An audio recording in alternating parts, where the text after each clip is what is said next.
El 56% de los españoles se encuentran en una situación vulnerable o muy vulnerable si tuviese que tirar de ahorros los próximos meses. De hecho, los estudios dicen que no podrían subsistir más de 3 meses. O lo que es lo mismo, apenas poco más de un 40% de los españoles está en una situación financieramente segura. Y todo y ser una situación bastante preocupante para la población española, la cosa empeora y los porcentajes crecen más aún en otros países. ¿Y por qué te estoy diciendo esto? Pues porque estos números lo único que hacen es demostrar la falta de educación financiera en las personas para ahorrar y crear riqueza. Y si no, fíjate en esto. El 1% de la población más rica acumula un 63% de la riqueza producida desde 2020 en todo el mundo. Y sí, lo has entendido bien, ese 1% más rico ha acaparado casi 2/3 partes de la riqueza generada en el mundo.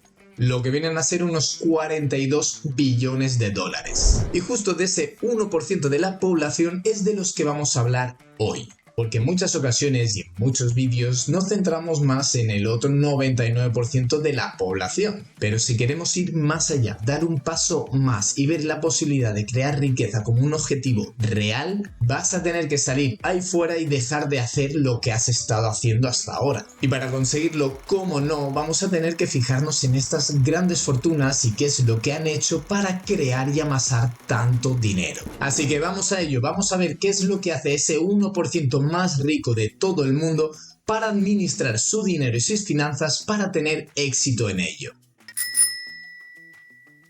Y antes de pasar directo al primer punto, te agradecería muchísimo que por aquí abajo me dejes un like, te suscribas al canal, algo que es totalmente gratis, no te cuesta nada y a mí me ayudas muchísimo. Y lo primero que tienen las grandes fortunas y dueños de grandes empresas es un presupuesto. Y yo no sé si es tu caso, pero en la mayoría de las ocasiones la gente sabe el dinero que le entra, pero no tiene dinero, no tiene el control del dinero que le sale de su bolsillo mes tras mes. Todos conocemos casos de gente que puede tener un buen sueldo, pero después tiene muchísimos problemas para llegar a fin de mes. Y es que si no tienes un control de tus ingresos y tus gastos, es que no hace falta ni que mires los puntos siguientes. Porque básicamente es fundamental. Así que venga, empieza por crear un presupuesto. Coge una libreta y un boli y a partir del próximo mes, aparte de anotar tus ingresos, vas anotando todos tus gastos por pequeño que sea y cuando hayan pasado unos meses haces un análisis de todos esos gastos. Y de esa manera vas a poder ver en qué gastas y dónde se va tu dinero. Y parece una chorrada, pero es que la mayoría de las personas hasta que no lo tiene en papel delante de sus narices no es capaz de identificar en qué gasta más o en qué gasta menos. Y te he dicho que anotes absolutamente todo, nada, por pequeño que sea, aunque sean centavos. Y eso es porque existen los conocidos gastos hormiga, que son esos pequeños gastos que igual vamos haciendo todos los días que creemos que no afectan a nuestra economía,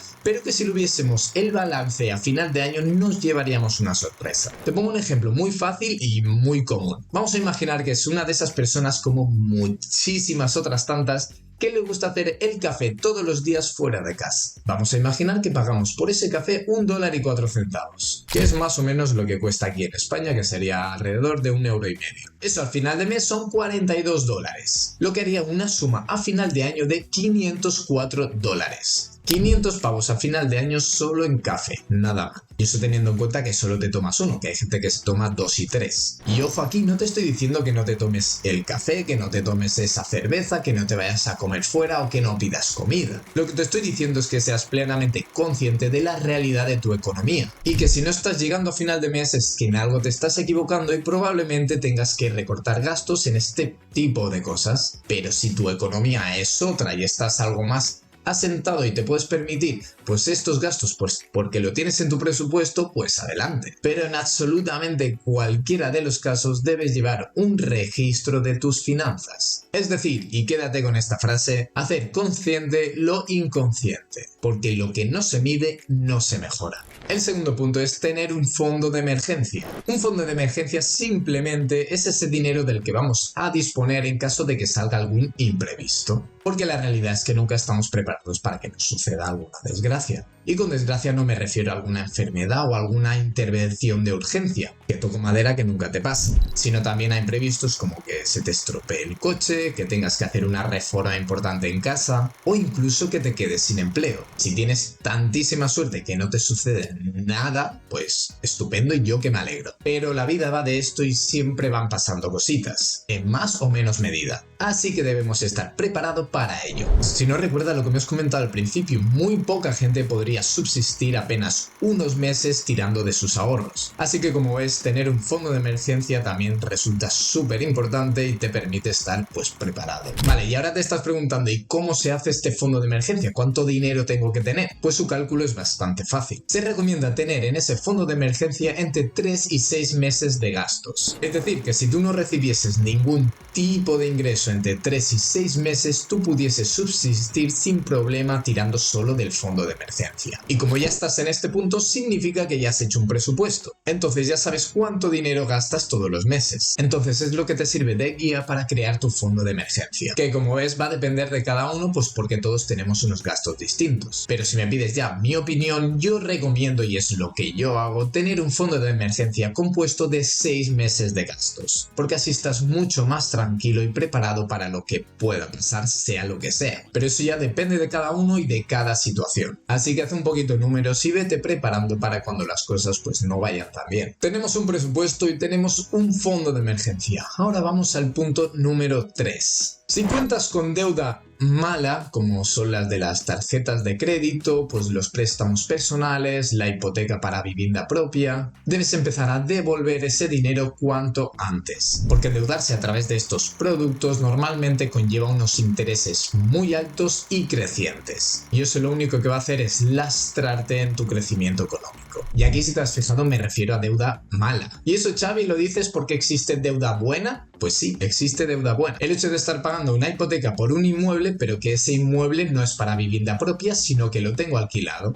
Entonces, siempre que el alquiler que recibo del inquilino sea superior a esa hipoteca, pues bueno, mi deuda se está convirtiendo en una deuda buena, porque el dinero que recibo del inquilino cubre mi hipoteca y en la mayoría de los casos, pues hasta te da un excedente como beneficio. Pero bueno, vamos a imaginar que por desgracia estás endeudado. Lo que vas a tener que hacer es ordenar tu deuda mala de mayor a menor. Pero no por cantidad de dinero, sino por intereses más altos a intereses más bajos. Y empezar por pagar lo que tiene los intereses más altos. Entonces, si hacemos los pagos anticipados para liquidar deuda de más caro a más barato, vamos a estar ahorrando dinero. Porque de esta manera estamos evitando que esa deuda mala se vaya acumulando y vaya creando estragos en nuestra economía. Y esta forma de pago de deuda mala se llama método avalancha. Pero no es la única, existen otros métodos de pago de deuda. Hasta aquí ya tenemos un presupuesto, un fondo de emergencia y hemos liquidado nuestras deudas. Y esto nos lleva al siguiente punto, que es invertir en ti. Porque tu activo más importante debe ser tú mismo, porque cuando ya tienes un buen control de tu dinero debes preocuparte en aumentar de valor, porque aunque tengas un control, ahorrar lleva su tiempo, así que en ese tiempo que vas acumulando dinero, céntrate en ti. Centrarte en ti y aumentar tu valor lo único que va a hacer es permitirte generar más ingresos. Y hazme caso que lo que es seguro es que el 1% más rico del mundo que hemos comentado al principio